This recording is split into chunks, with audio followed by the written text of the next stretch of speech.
The Olympics could once again get canceled, and we all know why. Because everybody's scared to death of COVID.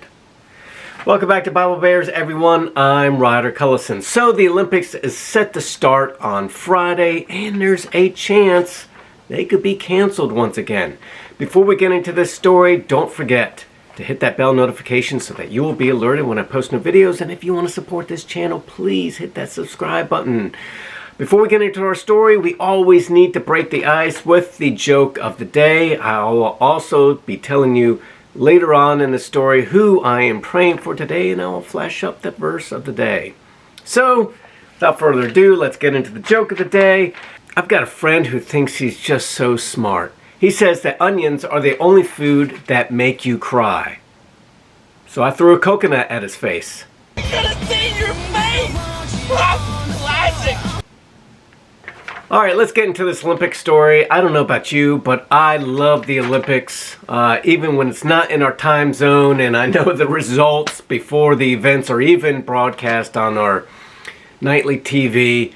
I love to just check in with it. I love seeing the swimming events. I love seeing the track events. I love seeing America dominate in some of these events and rack up gold medals. Now, the Olympics was supposed to be last summer, and then it was canceled due to COVID. And we thought, well, we'll postpone it. I guess Tokyo thought, Japan thought, we'll postpone it until next summer.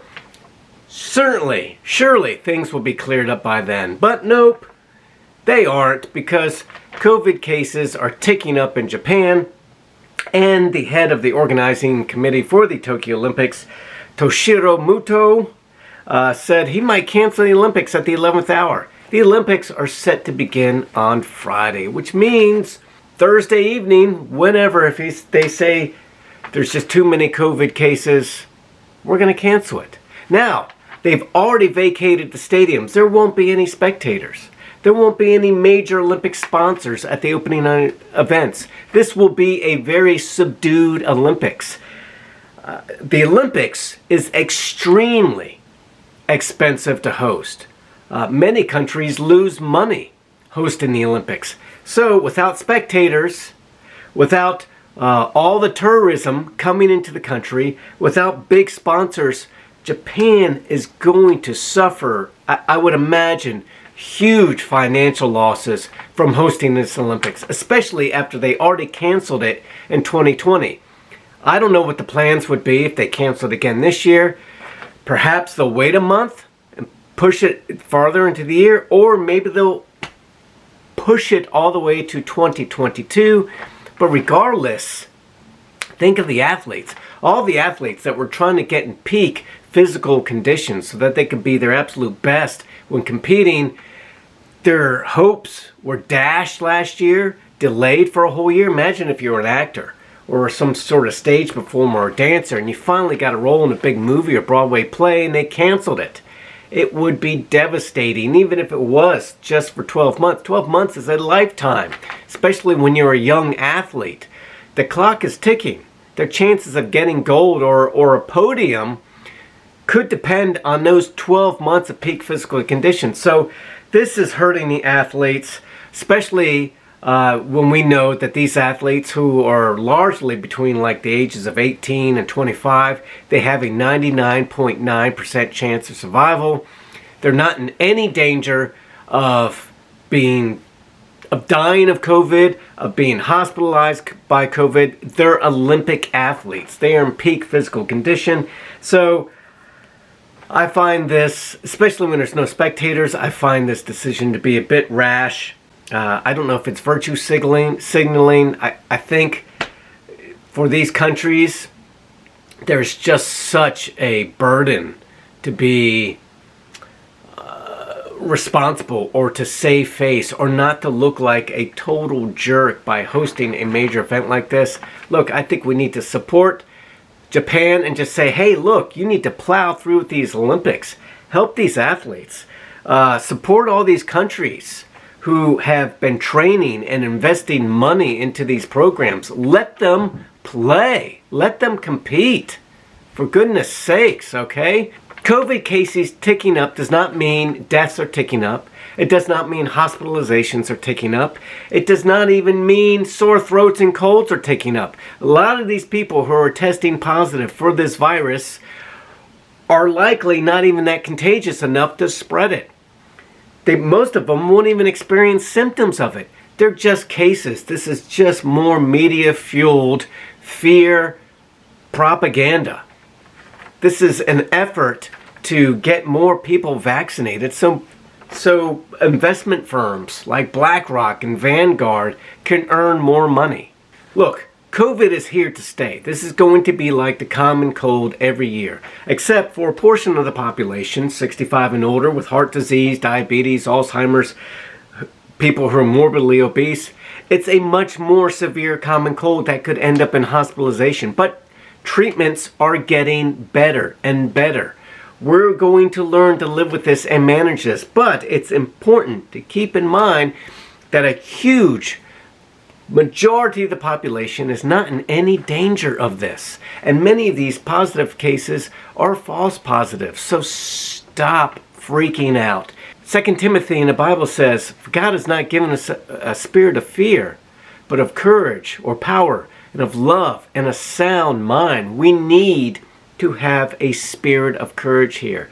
We need to have a spirit of love. Help these athletes. And we need to have a spirit of a sound mind. Make rational, wise decisions. Go forward with these Olympics. Help these athletes attain their dream. And if you want to let in spectators, let them in. Put masks on them. They're going to be okay. Now, I'm just going to touch on another story that kind of upsets me really quick. A young girl, 18 years old, she got accepted to her dream school, BYU, in Hawaii. I didn't know there was a BYU branch in Hawaii, but who wouldn't want to go to college in Hawaii? $200,000 scholarship. She's been accepted. Then she was denied. Why? Because she won't take the COVID vaccination. Why won't she get the vaccine? Because in 2019, she took another vaccine. She didn't disclose which one, but she developed an autoimmune disease from it. It paralyzed her from the waist down for a month, which has to be terrifying when you think you may never walk again. She got her medical doctors to write a medical exemption for her, saying that she should not get the vaccine. She's at risk from the vaccine, far greater risk of paralysis or some other terrible thing happening to her from getting the vaccine than she would be if she didn't get the vaccine. She's 18. She's going to be fine without the vaccine. BYU Hawaii said, tough, we don't care about your medical exemption. You still can't come to school. So she loses out on her chance to go to her dream school and a huge scholarship, which probably would have just paid for everything. Why? Because people in colleges and everyone else keeps virtue signaling. We have to obey the COVID rules, okay? It's nonsense. It's a spirit of fear. We need to have a spirit of love, courage, and a sound mind. So, you know what? That should just be the verse of the day. 2 Timothy 1:7, for God has not given us a spirit of fear, but of courage, love, and a sound mind. Now on to the person I'm praying for today. I'm praying for a son and a mother who recently, this past weekend, in a failed attempt at a robbery coming out of a subway in Manhattan, the suspect ran up, tried to pull the backpack off a young man. He was 22. The suspect failed to do this, but in doing so, he yanked the son, who was 22, and the mother, who was 58, down the steps. She suffered a major head injury. She is now in critical condition, and one of her family members said she has an 80% chance of not making it. So, this family was actually from abroad. The mother was from, and I'm going to mispronounce this, Myanmar, which I think is in Burma or next to Burma. Some Americans are terrible with geography, but we're talking about a Southeast Asian country. She came over here to be with her son, and now, due to just more daylight crime, she's in critical condition, fighting for her life. So, our prayers go out to her for healing. Guys, I'd love to hear from you. Is the canceling of the Olympics the right thing to do? Should we keep plowing forward, give these Olympians a chance to win a gold medal, or should we just shut the whole thing down and huddle up, suck our thumbs, go into the fetal position, and climb into big Ziploc bags for fear of getting COVID? I'm for just plowing ahead, but I'd like to hear from you. If you like this video, go ahead and give me a thumbs up, share, and subscribe. And as always, I love you, and have a blessed day.